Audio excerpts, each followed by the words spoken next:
பல வருடங்களாக கட்டிட வேலை செய்து கொண்டிருந்த தொழிலாளி ஒருவர் தன் பணியிலிருந்து ஓய்வு பெற விரும்பினார். அவர் தன் முதலாளியிடம் வந்து தன் குடும்பத்துடன் அமைதியாக காலம் கழிக்கப் போவதாக கூறினார்.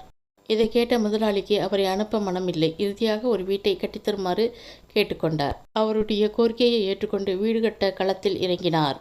ஆனால் அவருக்கு வேலையில் ஈடுபாடு இல்லை. ஏனோ தானோ என்று மனப்போன பக்கியில் வீட்டை கட்டத் தொடங்கினார்.